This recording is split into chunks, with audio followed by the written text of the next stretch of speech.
புதுவை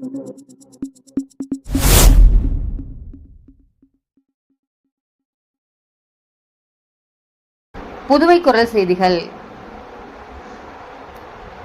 புதுவை தமிழ்ச்சங்கத்தில் சட்ட மாமேதை டாக்டர் அம்பேத்கரின் பிறந்தநாளை ஒட்டி நடைபெற்ற ஓவிய போட்டியில் வெற்றி பெற்றவர்களுக்கு பரிசில் வழங்கி பாராட்டப்பட்டது. டாக்டர் அம்பேத்கர் சமூக பொருளாதாரம் மற்றும் கல்வி மேம்பாட்டு அமைப்பு, புதுச்சேரி அன்னை கலைக்கூடம், எல்லோரா நுண்கலை பண்பாட்டு அமைப்பு சார்பில் டாக்டர் அம்பேத்கர் அவர்களின் 134வது பிறந்தநாள் விழா புதுவை தமிழ்ச்சங்கத்தில் கொண்டாடப்பட்டது. இவ்விழாவிற்கு அமைப்பின் தலைவர் புகழேந்தி, ஜி.கே. மாறன் ஆகியோர் தலைமை தாங்கினர். தாகூர் அரசு கலை மற்றும் அறிவியல் கல்லூரியின் முன்னாள் முதல்வர் தர்மு, முன்னாள் முதல்வர் பிரபஞ்ச வாசன் என்ற நாகப்பன் ஆகியோர் முன்னிலை வகித்தனர். துணைத் தலைவர்கள் கலையரசன், தோழர் மேகராஜ் மற்றும் பொதுச் செயலாளர் ரத்தின முருகவேல் ஆகியோர் நோக்க உரையாற்றினர்.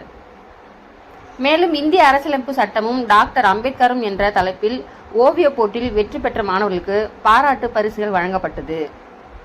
இந்நிகழ்ச்சி ஏற்பாடுகளை அமைப்பின் பொறுப்பாளர்கள் தோழர்கள் ராமமூர்த்தி, சித்தானந்தம், முனைவர் முருகராஜன், பாலசுப்ரமணி, அருள்முருகன், சுகுமார் மற்றும் செயற்குழு உறுப்பினர்கள் செய்திருந்தனர்.